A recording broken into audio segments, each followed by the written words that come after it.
Hi,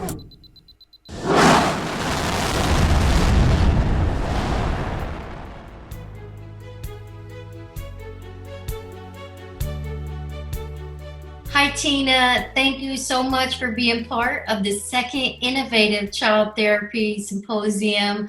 I'm a huge fan of yours. I learned about you through the plethora of books out there that you've written, especially with Dr. Siegel, and through the Whole Brain Child, the Yes Brain. I could go on all day. You have like a ton of books that there'll be links below to purchase those books for those that are watching. But let me just have you tell people who you are and what you do. I'm a mom to 3 boys who are now 20, 17, and 14. And I've been married 27 years next month. Relationships are really important to me. I'm also a licensed clinical social worker, and I am the founder and director of an interdisciplinary clinical practice, so that we have lots of experts who can kind of peel the layers back to figure out where is this breakdown in regulation and what's that about, so we can give the best intervention. We do a lot of play therapy. So I'm really glad to be joining with this audience. And then, yes, I've written a bunch of books with Dan, which you'll have in the links below. And then I had my first solo book come out this year called The Bottom Line for Baby for new parents.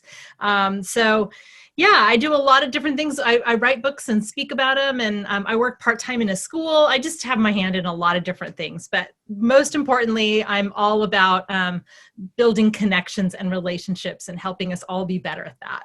Oh, I love that. And you have a book coming out, Bottom Line for Babies. I can't tell you how many clients that I would have, I'm glad something like that's coming out that we could point our clients to for those, that big transition into parenthood. Yeah. There's so many, we get so much competing information about some of the big decisions we need to make as parents. So this actually is the first book I ever wanted as a parent. So it's 65 topics arranged alphabetically on the things that we get the most competing information about. And I really just break down, like, here are the main schools of thought, but here's what the science says, and here's the bottom line for what you need to know, and then to trust yourself, trust your baby, and do what works for your family. That's kind of the bottom line of the bottom line. Oh, so good. And it sounds so practical too. And I think about how hard parenting is. Oh man, it sure is. So you wrote a book about something that you would have, or a book that you would have liked to have in those early days. Yes. Oh, that's great. I can't wait for it to come out. All right. So the topic of our conversation today is all about building up resilience in kids.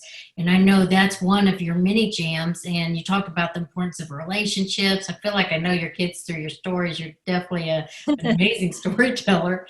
But could you talk a little bit about how, as clinicians and educators and parents, families could support resilience in kids? Yeah, I think a couple of big thoughts on that, because we could talk for hours and hours. The first thing to say is the magic formula for building resilience in kids is not perfect parenting and perfect clinical work.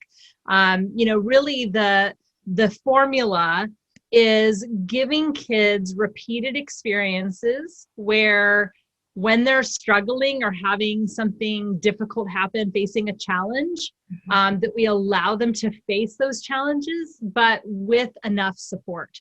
So, one of the things I love to say is that when we are facing adversity, the thing that makes the difference between those challenges and adversity making us fragile versus making us resilient is if somebody shows up for us. If we've got somebody who's really like, look, I'm going to walk with you through this.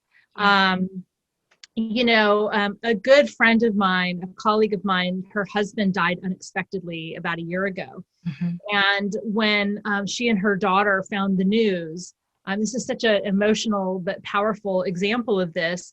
When she knew she needed to go identify his body, she said to her daughter, "We're about to do the hardest thing we've ever had to do, and we can do it. We're going to do it together." I mean, I don't know who comes up with that kind of presence to face that in this moment of complete devastation, in the raw moment of finding this information. But that's what builds resilience in our children, is not bubble wrapping them and protecting them, because that's the way we build resilience, is by practicing dealing with difficult things and getting through it and going, you know what? I got through that. So let me give a really practical example for parents. And that is, that also is an example of how I really felt a ton of liberation about how to handle parenting things. So I'll talk about that too. So one night my son wanted to stay up later with the big brothers. I'm really, really militant about sleep. I think sleep deprivation is a huge cause of not being resilient. It's a huge cause of anxiety, depression, all kinds of mental health challenges. So as a clinician, one of the first things I do in my intake screening is I ask about sleep, because just getting a kid more quality sleep and more hours can often really significantly reduce clinical symptomology. So anyway, so I was like, no, you need to go to bed. And so he's so mad. My kid's so mad. He's probably 8 at the time. And we're lying in bed and I'm trying to like read stories to him to get him to go through the bedtime routine. And he is like a fish out of water. He's just flopping around, screaming, it's not fair, and just so angry and reactive in that moment. And, usually as parents, when those moments arise, we spend, and even as clinicians, we spend a lot of cognitive, emotional, and attentional energy trying to figure out, what do I do? Yeah. Like, what's the next thing I'm supposed to do to help this kid or to change the situation or whatever? And once I realized, based on, a lot of the research, over 60 years of research that Dan and I wrote about in The Power of Showing Up, is that the most important thing is that we show up with our presence in that moment. And our job isn't to fix it or, to be like, what do I do? Or what do I say? Or how do I stop this? It's really about showing up in that moment and just saying, I'm going to walk with you through this. So I say to him, you're so disappointed you're not getting to stay up. It feels really unfair. Is that right? So I just really connect with him about what he's feeling. And in The Power of Showing Up, we would call that being seen. And then I can say, I know it's so hard to feel like things are unfair. It's so hard for things not to go the way you want them to. It's so hard to feel disappointed. And I'm right here with you while you feel those things. So then after a few minutes, and that's so liberating as a parent, because you're like, I don't have to figure out anything. I just have to meet him where he is and say, I'm with you. Right. And then when that happens, my kid comes out on the other side. What I want to do is say, well, if you're going to scream and yell, I'm not going to read stories. But that does nothing to build resilience. It does nothing to build skills. It just makes things worse. It makes both of us reactive. But really, my job is to help him kind of regulate himself back to where he can go to sleep. And then something bigger happens, because when I can tolerate, and this is a huge other piece of resilience, when I can tolerate my child's big feelings, then it shows him that I trust that he can handle his big feelings and he can handle hard things. So at the other end of that scenario, he's felt disappointed. He's felt like the world has been unfair. He's really angry. I'm there with him, not fixing, but being present. And then he comes out the other side and goes, you know what? I can handle being disappointed. I can handle things not going my way. I got through that. That's really what builds resilience. But, one other thing we have to say, Jackie, is that it's not just not shutting our kids down or getting angry at them when they have big feelings and tolerating, the discomfort we have when our kids have big feelings. It's also about tolerating our own emotions and being comfortable with our own uncomfortable feelings. Because that's a huge piece of resilience, is saying, yeah, I'm really frustrated right now, or yeah, I feel really anxious, or I'm really afraid. I'm noticing I'm feeling that. And then what do I need in order to get through it, as opposed to distracting ourselves or being berating ourselves for feeling those things, or assuming there's pathology there when we should feel anxious when the world is is so unsettled. Yes, those emotions serve a purpose. I think about the freedom that comes from not having to know what to magically say or do, as if there is something magically to say or do anyway. But just the power of being with is so just calming. And I remember a story. I can't remember whether you said it. It was in the Whole Brain Child, I believe. Like if sometimes people have this urge to make the child feel better, like, oh, let's not think about that, let's go get some ice cream, right? Or let's do something fun, don't cry about that, there's too many positive things in the world. And so the child just kind of it's left unprocessed. Plus there's this message, it kind of sounds what you're saying is that I don't think you can handle that. So. Exactly. And the story is from Whole Brain Child, and it's in the Name It to Tame It right brain left brain chapter, right at the beginning of the book, which is, yeah, the problem with the let's go get ice cream distraction thing is we really aren't help. That's such an opportunity in those moments to give our kids emotional vocabulary and for them to feel big feelings and challenges. And right now with the pandemic, you know, there's so much happening right now, and our kids, people are so worried that kids aren't resilient right now. And now such an amazing opportunity to really provide them with opportunities to process, to name, to make sense of, and for us to be present to those things. Because goodness, if we can get through this, we can get through a lot of things, you know. And I think that's one other big piece of resilience is just thinking about, you know, we can't be resilient if we're in a really reactive, threat-based state. And Stephen Porges, who wrote about the polyvagal theory, which I'm such a nerd, I love Stephen Porges' work. It sounds like you do too. I can see from your face. That he talks about this wonderful word neuroception, which is a perception that we have that's subcortical, meaning it's more limbic, brainstem, body, nervous system, sensory system. It's not prefrontal, where we're going, you know, let me think about all the pieces here and decide if this is safe or dangerous. It's not at all thinking. It's more of a subcortical instinct or response to whether there's threat or safety. And so our neuroception for threat and danger is so activated right now because of what's happening in the world, because there's no predictability. You know, the brain loves predictability. So when things are really unpredictable and changing all the time, it actually can activate a neuroception of danger, which really shrinks. This is Dan Siegel's beautiful phrase, our window of tolerance. You know, that's really resilience, is how much we can tolerate without, you know, completely falling apart. And so when our neuroception for danger and threat gets activated, it shrinks our window of tolerance and it makes us less resilient. So just a couple of quick, really fast, practical tips for you, whether you're a parent or clinician or are interacting with kids at all, or even for ourselves, is to increase neuroception for safety. When we increase neuroception for safety, it boosts all of our resilience. So some ways we can do that. One is just through our sensory system. You know, our sense, because neuroception is more bottom up, meaning it's my nervous system, my body, my brainstem, my limbic area, not cortical. I want to use some bottom up strategies to give my neuroception some signals of safety. So the sensory system is a great way to do that. I know this might sound silly, but it works.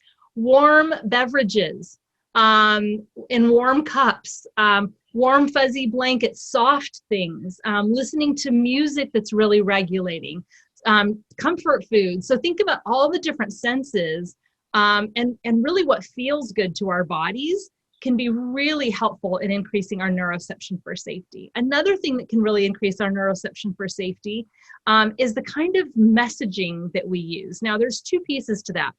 One is, remember that the brain is an association machine. So when I lift a weight and I do it repeatedly, I'm doing repetitions, that muscle gets stronger. And that's how our brain works. What kinds of repeated experiences we have make a difference on what gets stronger and what atrophies in our brain. Now, right now, there's so much threat messaging, like wash your hands so you don't get sick. You can't see grandma because you could hurt her, or, you know, you can't be with your friends because now everybody's going to get sick. So we're doing tons of threat-based messaging. One thing we can do that's just a really quick shift, and if you're a clinician, you're going to want to do this not only with kids, but with their parents as well, is to shift the same messaging, but do it from a safety-based message as opposed to threat-based. So we say, we're taking a break from seeing grandma so we can all be safe. We wash our hands so that we can be safe. We wash our hands, or, you know, we're taking a break from seeing friends so that we can all be safer. When we use that, then our kids getting tons of reps or repetitions, repeated experiences around, we are being careful and we are, you know, watching out for safety, as opposed to everything's dangerous, because especially for children, they globalize those messages. Yeah. So when it's time for things to open up, we can either have done a lot of threat-based, danger-based messaging, which then makes them feel like, oh, the world is dangerous, right? And everything's scary. And so that's going to shrink resilience. Or we do things to keep you safe, and the grown-ups are in charge, and we've got this, so you don't have to worry about that. When I tell you it's time to go back, you can feel safer. And so that's just another thing we can do around neuroception for safety, is to really increase those things. And one other neuroception for safety thing we can do, create predictability. Unpredictability in the brain means danger, threat. We don't know what's coming around the next corner, right? Is there a lion in that cave coming to get me? So create predictability.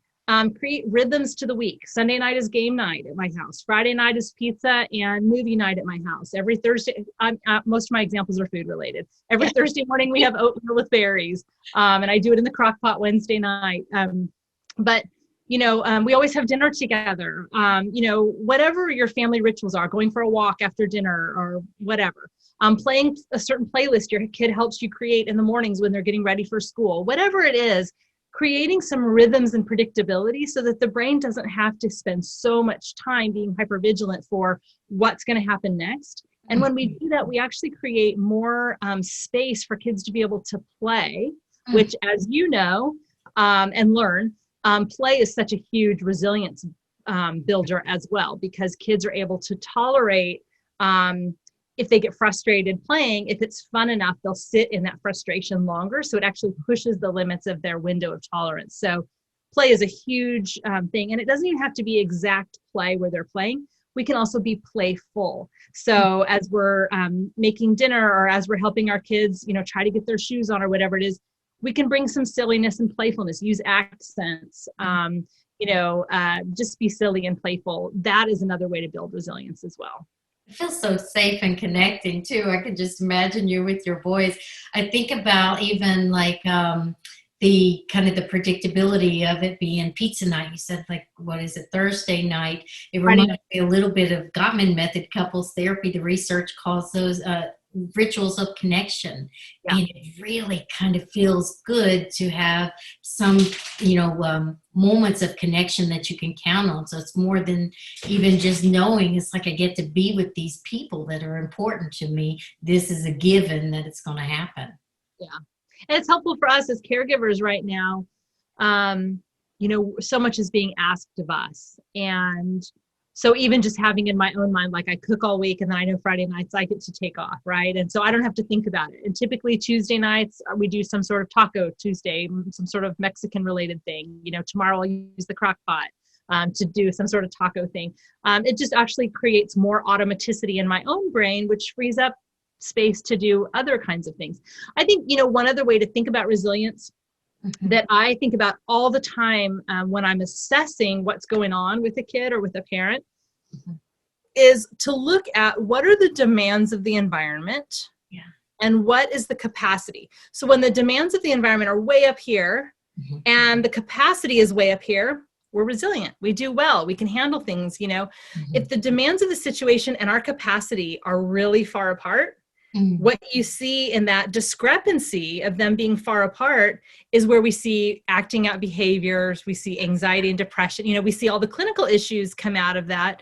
So when a family comes to me, either at the school or in clinical practice and says, we're having all these behavior problems or my kid's having this mood stuff and I'm really concerned about them, I want to know, okay, under what circumstances do you see this? And what are the demands of this situation? And what is this kid's capacity? And so then I'm going to be looking at, okay, why is this kid's capacity so far from the demands? And the first question I'm going to ask is, are the demands appropriate? I mean, I've been in a school environment where the whole cohort is really not doing well. And it's because they're asking too much. What they're asking for the kids to sit too long, too many transitions, it's not developmentally appropriate. But what I typically see is the environment is appropriate, but the child's capacity is not matching that. And so that's where I get really curious. And that's what we talk about in no drama discipline as well, is chasing the why. Why is this kid's capacity so much lower? I'm going to ask about sensory processing. I'm going to ask about trauma history. I'm going to ask about learning challenges that maybe haven't yet been discovered. I'm going to look at even personality. And I'm going to look at all kinds of things to really try to understand why that gap is there. And then when I move into intervention, then I'm going to say, okay, how do I reduce the capacities, at least temporarily, while I reduce the demands, at least temporarily, while I build capacity, while I'm building skills, while we're getting sometimes medication on board, whatever it takes. And then over time, those demands can go back up because the kid's capacity is building. And this isn't a way for us to understand as caregivers right now, or clinicians or school counselors or whatever, the demands of what is needed right now and human capacity sometimes are far apart. And that's why we might have times where we're feeling really overwhelmed too. And so we can start asking ourselves, what is it I need? So when we're feeling that, when we're feeling not successful, when we're feeling overwhelmed, when we're feeling not resilient ourselves, to be curious and to say, okay, what is it that I need right now in order to be the person I want to be the parent I want to be the clinician I want to be? What is it I need? So that we're making sure our capacity is staying conciliant with the demands of what's needed of us right now. Oh, I love that. When you get curious, you're not as controlling. I think about like even going back to that scenario with your little boy that was in bed when he wanted to be out playing and staying Right. up late. You got curious about what he needed. Was that present instead of just saying, nope, you need to just go to sleep and you suck it up, buttercup. It works so much better when we see what they need. Oh, that's so good. And curiosity actually neurologically makes us more integrated. So curiosity is prefrontal. It's in our cortex. And so when we use our prefrontal cortex, either we're being mindful and we're noticing something or trying to be aware, or we become curious about something, it actually engages the part of our brain that's much better at regulating us, regulating our emotions and bodies and being problem solvers and having insight and empathy. That's that prefrontal cortex. And it allows it to be more integrated with the more reactive lower structures, right? So we're not flipping our lid as much either. So that's so that's why curiosity also is actually an intervention for resilience, is becoming curious, because it engages prefrontal and makes our brains more integrated. Oh, it's so good. Wow. I didn't even think about that. And I think about like the upstairs brain, the downstairs brain that was presented in that book, as well as like the handy model of the brain and flipping the lid. Oh, that's so good. Now, one thing that, and I heard it come out in your example really clear, is name it to tame it, like the reflecting the feelings with the actual feeling words. Can you talk a little bit about that? Why is that helpful? Yeah. So one of the things that, Dan and I talk about a lot is the idea of we want the brain to be integrated. And what we mean by that is that the different parts of our brain that do the incredible things they do are working together as a coordinated whole. So when you get really reactive and your reptilian brain goes into fight, flight, freeze because your neuroception for danger went off, you can flip your lid and you lose that prefrontal capacity to problem solve and pause before action and do all those things I just talked about. So another way we can think about integration is our left and right hemispheres. And when we name it to tame it, this is based on a bunch of science that says that when you accurately name what is happening and how you feel about it, it actually reduces the reactivity in our brain. So when we name things, we can actually provide what the left hemisphere does is it gives us words and explanations and puts things in order and makes sense of things. But the right hemisphere provides the sense of self and the emotions and the textures and the feel of the overall meaning of the experience. And so we want those to work together. So this is actually a great resilience building suggestion. I'm so glad you brought it up, is that we can help kids name it to tame it when things have gone wrong. Now we can do this really simply, even with 6 and 8 month olds. They fall over and bump their head when they're learning to sit up, and we can pick them up and comfort them. And then after we pat them and hold them, we can say, let's tell the story of what happened. You were sitting and you fell over and bang, you hit your head and it hurt so much. And I comforted you and I'm holding you now while you're still hurting, right? So what you're doing is you're assigning words to explain what happened, how the kid felt. And then, there's really 3 parts to these name it to tame it stories. One is the facts. That's the left brain stuff, what actually happened. The right brain stuff, which is how do you feel? What's happening in your body? What's the meaning of all of this? And then the third part we always want to add is the good ending or the strategy or the resilience piece. And so mom comforted you and you're okay, is that story. And then we can do this later for either things that have already happened or that are getting ready to happen. So one way I helped my kids be resilient when they started preschool was I made them name it to tame it books. So my youngest JP, my most recent one, the book was called JP Goes to School. And I took some pictures off the website of the school, what the bike yard looked like and what the classroom looked like. And I just dropped it in a Word document. And I basically walked through those 3 things: the facts, the feelings, and the message of resilience or the strategy. So basically it was like, what will JP do when he goes to school? And I wrote out some of the things he would do with the pictures. Then I said, sometimes JP might miss mom and dad while he's at school, right? Because this is a kid transitioning to school for the first time. And then the message of resilience, we just made up. I've actually used this strategy with a lot of my clients as well, is using a temporary tattoo. So JP loved the Dodgers. We're big Dodgers fans. We live in LA.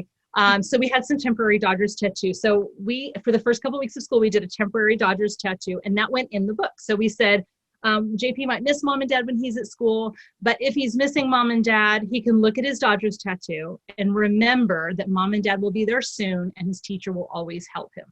So we put that in, and wasn't that sweet? So I've used this with kids who have anxiety. I ask them, what's the bravest animal you know? And why is that animal brave? What do you like about that? And some of them will come up with like eagle or tiger or dolphin or whatever they come up with. You can get temporary tattoos on Etsy. And it's just a little reminder for them that can like really help them, like, remember, I'm brave, I've got this, kind of thing. So we can do it for preventative, for a transition that's about to happen. And then we can also do it after something that's happened. You can do it in book form, you can do it in just verbal form, but basically you're walking them through. And as you're doing that, you're integrating the left and the right. You're also reinforcing messages of strategy, resilience, what you can do, what helps, what works, giving them some agency over what's happening. So it's a really great strategy and I'll just say one other thing. Not only is it helpful for getting through something difficult, but also something bigger happens. I always talk about that too, like the survive goal and then the thrive goal. We talk about that a lot in the Whole Brain Child. But also when we do that repeatedly with kids, where we help them make sense of their stories, and this is especially important if you're a clinician and they have parents who don't help them make sense of their stories. They dismiss the story, they're like, I don't want to hear about it, right? The parents who are dismissing, and then kids internalize that and stop really sharing with their parents. But helping them make sense of their stories, and using this storytelling is so powerful, because then kids also know it's a tool and strategy they can come to later. So like JP, when he was 5, he saw part of a really scary episode of Scooby-Doo at his cousin's house. Yeah. And he came to me and he was like, hey mom, I keep thinking about the scary parts of the show. I think we need to tell the story. So he knew it was a strategy we could use to help him work through it. And so we walked through what happened. What did that look like? Was it really that? Well, how are you going to feel brave? Do you know it's real? So we kind of walked through all of that. And then afterwards I was like, let me know if we need to tell the story again. And then he wouldn't need to. So it can also be like a strategy our kids keep in their toolbox to pull out. And it communicates to them when something hard happens, we share our stories with each other. That's what we do. Connection, the power of the narrative, all of that good stuff. I know, even like when you described holding the baby that had fallen, and even if the little baby doesn't understand what you're saying, I could feel your presence just through your tone of voice and the way your body movements were. I could imagine that's, they don't have to be like it could be pre-verbal, really young age. Yeah, you're just laying the groundwork for that piece. And actually, the infants and toddlers often will stop crying to listen because they want to make sense of what's happening, and they are hearing your tone of voice and all of that. And so it's pretty amazing. You can do it with pre-verbal kids. Oh, so good. Okay, so one quick thing. You've got so much good information. I just want to kind of grab everything I can. But the connect and redirect, it seems like all of what you're describing is that. Can you describe that, the connect and redirect? Yeah, this is such an important one. I'm so glad you asked me, because, when I tell parents that what we know from attachment science, not the same thing as attachment parenting, attachment science, and Dan and I write about this in The Power of Showing Up, over 60 years of cross-cultural research has shown that one of the best predictors for how well kids turn out is that they have secure attachment with at least one parent. Yeah. And attachment is a mammal instinct that when we are in distress, that we automatically go to our attachment figures to help us be connected and protected, to help us survive. Really, the evolutionary purpose of attachments in mammals is to help keep us alive. And so what attachment connection does when we are in distress, the purpose of it is to regulate our physiological states, like I'm cold and I need someone to keep me warm, or I got scared when I heard that noise and my heart's beating really fast and my caregiver is going to hold me and soothe my nervous system, and also to regulate our emotional states. So it's really a relationship about regulation. So what this means is that when our children are at their worst, which often looks like really challenging behavior, that's typically when they need us the most, right? Because they're having stress hormones that are flooding their system. They've probably flipped their lid, and they really can't access their sound decision-making, their ability to regulate themselves.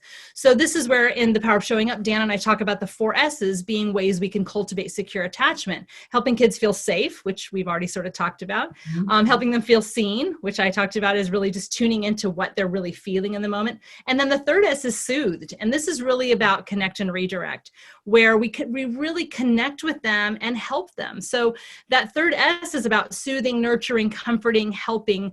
When our children are physically in pain, that tends to elicit soothing from us. Or if they're crying or they're sad, that can activate that in us, where we show up for them and we comfort them and connect with them first, so that we can then redirect the behavior, help them move to a more integrated place. But when it's emotional distress and it shows up behaviorally, parents often don't do a great job of soothing, right? So really, this is so important, because the feedback I get a lot of times is, okay, but you're telling me, like, if my kid's acting badly, like, so another story I like to tell is my kid's in the bathtub, it's time to get out. He refuses to get out. I say, it's time to get out. You can either get out by yourself or I will help you out. He says, I'm not getting out. And I hold my boundary, because boundaries and expectations that we communicate to our kids help them feel safe. So this is not a permissive approach. So I say, I'm going to help you out of the tub now.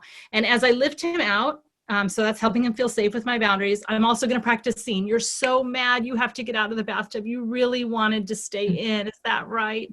And then soothe. I wrap the towel around him and I say, I'm right here with you while you cry. If you need to cry for a little while, that's okay. I'm right here with you. Like, what do you need right now? So we just show up in that moment and connect with them. Now, what that does, and because criticism I get is, yeah, but you're just reinforcing bad behavior. And if you're so, if you are like co-regulating and helping them, they're never going to be able to do it on their own. And actually the science tells us the opposite is true, that when kids go from dysregulated, unresilient states, and we show up and we co-regulate, we soothe, we connect with them, their brain gets practice going from a dysregulated state back to a regulated state. So they learn how to do it for themselves. I think in our culture, we talk a lot about self-soothing, especially in infancy and young childhood. And I just think we've got way too much emphasis on that. The way we learn to self-soothe is by having someone show up with us and helping us soothe and regulate. So that kind of leads me then to that 4th S of secure attachment, which is secure, which means my brain has now wired based on not perfect, but enough repeated experiences that if I have a need, someone's going to see it and show up for me. And so I know that that's going to happen. I can trust that. And that is such a huge resilience, outcome. And then on top of that, they learn how to take care of themselves and how to keep themselves safe and see and understand themselves, soothe themselves, and then show up for other people and create more secure attachments romantically and in their future parenting. So anyway, back to that idea of a connect and redirect, it's really about if our children's behavior is not great, we want to think about it as an opportunity to help them get regulated again, through connection, through empathy, through soothing. And then we're going to address the behavior. We're going to say, now it's okay to get angry, but it's not okay to hit your brother. So what could you do next time? And so I'm going to redirect the behavior with a skill building lens in mind, keeping in mind that behavior is communication. Kids basically are saying, I need skill building in this area, right? So that night that my son threw a fit in bed about not getting to stay up, he basically said, I need skill building around handling disappointment, right? So behavior is communication. And then my job is to help my kid get soothed, regulated, connected. Then their brain is more open to learn. And then I can say, okay, what skills are we going to build as development unfolds over time? Oh, so good. It's like they're communicating, I'm having a hard time rather than giving you a hard time. Absolutely. That's such an important mental frame. I just did a video on Friday. It's not posted yet. But I just did a video on Friday about how to yell less. Because my parents are asking me, like, I don't want to yell, but I'm still yelling. How do I not yell? And I say, well, the goal is to yell less, right? And that's one of the big things, is that what we tell ourselves about the meaning of the behavior, name it to tame it ourselves, totally changes how our brain responds to it, what our nervous system does. So if we say my kid's my kid's making this hard on purpose, and he's torturing the rest of us, and he's so selfish, and he's such a spoiled brat, and we say that to ourselves, it's going to elicit a really different response in our nervous systems than if we say, my kid's having a stress response right now because they have an undeveloped brain and they need me right now. It's going to elicit a totally different natural response. And the more we do that, the more it becomes automatic for us and much easier to just do automatically. So we have to be patient with ourselves, knowing it takes us a lot of practice too. Oh, that's so good. And I love how you say like yell less, because parenting's hard. And the thought of just getting better, that we don't have to be perfect. We just need to educate ourselves and really practice what we're learning here so that we can make it better and better. That's so good. And I love the concept, even like that, the bathtub scenario. If, suppose that we get real reactive and then you get upset and then there's some type of consequence or punishment based on that. If the child was dysregulated before, they're really dysregulated, and then there's a strain on that child-parent relationship, and then there's a rupture to repair. Yeah, that's one of the big arguments we make in No Drama Discipline, is that if we remember that discipline is about teaching and building skills so that they can become self-disciplined people, and that's our goal, that each time we want to ask, like, am I ready to teach? Is my child ready to learn? If the answer is no, then we need to wait and regulate ourselves, regulate our kids to get them into that receptive state. And then to say, you know what? Let's think about this as skill building. Let's think about this as, how do I really, give them an experience that helps them do better the next time. And so it's a totally different frame on all of that. And we really argue that a lot of times consequences, like if we want to ask, what is the lesson my child needs to learn, or what skill do they need to build, and what's the best way to do that? When we ask those questions, consequences are rarely the answer. And we make the argument in the book that consequences can actually be counterproductive. Yeah. Because we throw a consequence at our kid, which is a punishment. Let's not just, a lot of times people are like, well, I don't do punishment, but I do consequences. They're the same thing. Yeah. Consequences are punishments. And so what happens then is I throw a consequence at my kid. He hits his brother, and I say, you know what? You clearly can't be with people today, so go to your room. I'm canceling your play date. So I throw a consequence out. What happens is my kid goes to his room, and he starts reflecting on how mean I was to do that to him, and how it was his brother's fault in the first place, and I love his brother more than him. And he takes zero responsibility or accountability for his own behavior of hitting, which is not okay. Mm-hmm. If I don't go the consequence route, first I regulate my kid, who's super mad, hit his brother, and he's still really mad. And I say, oh, what happened? Come here. You look so mad. Because I know my kid's having a stress response. Mm-hmm. And he tells me what happened, and I said, of course that made you mad. That would have made me mad too. That was not kind the way your brother was treating you. And it's okay to get angry, but it's not okay to hit someone. So how did you know you were mad? How did you feel that in your body? What did that feel like? And what can you do next time you're angry? And we have that reflective dialogue. And he's 6 at the time. He's not that old. Mm-hmm. And at the end of that conversation, which also includes, you really hurt your brother, and letting him feel the weight of that, and letting his conscience go, oh, that doesn't feel so good. And saying, you know what, that feeling you're having right now, you're feeling bad about hurting him. That's such an important feeling you have. Good for you. Your brain's doing its job, because when you have that feeling, your brain's telling you that was not the right thing to do. And when you get that feeling, it'll keep you from doing the wrong thing. You can always do the right thing if you listen to that feeling.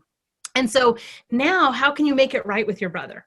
And so we talk about that. So at the end of that conversation, did I teach? Did I build skills? Yes. So I'm done. And I think the consequence would actually get in the way. But under the other scenario, he's really having to take accountability and be responsible for his part in it. Yeah. And I just think that's such a much more important lesson. So I rarely use consequences. When I do, I reframe them in the approach of skill building. So if my kid has his phone out while he's supposed to be doing his homework, I could say, I'm taking your phone away. You don't get your phone for the rest of the week.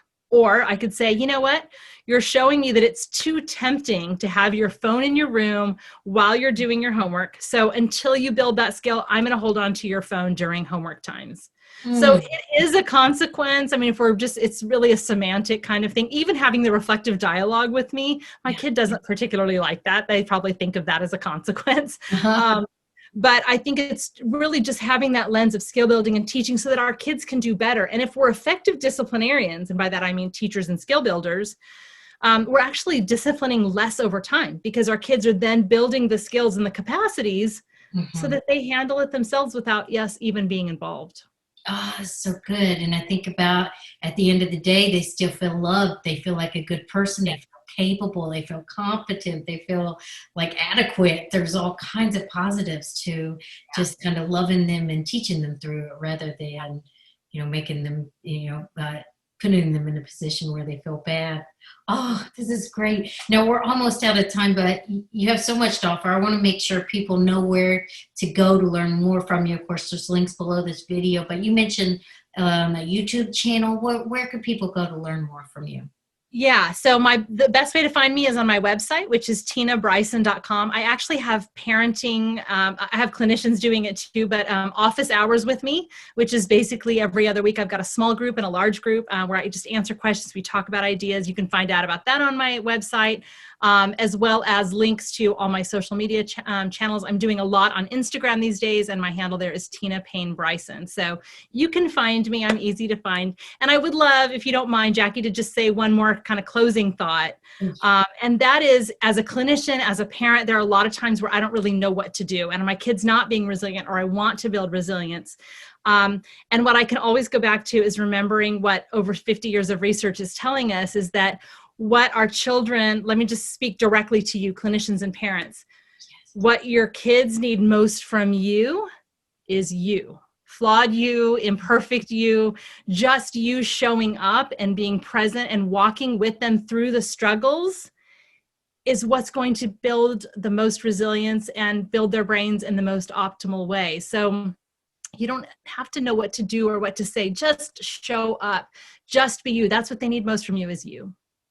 Oh my goodness. Oh, I can feel I see in the image of the video that I can feel the emotional response from that. It gives you permission to just do your best work without feeling like you have to be perfect. That's right. Because we can't. Who wants that? Not me. And who could even do it? None of us are perfect, whether it's clinical work or parenting or teaching. All of it is difficult, just to educate ourselves and do the best we can with what we know. That's right. That's right. And Jackie, I just remembered one more thing.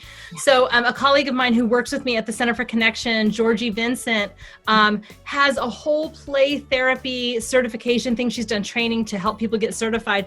And it's combined with all the whole brain child neurodevelopmental stuff. So those of you in your audience who want more information about play therapy training from this neurodevelopmental whole brain integration lens, you can email info@tinabryson.com and ask about Georgie's play therapy program.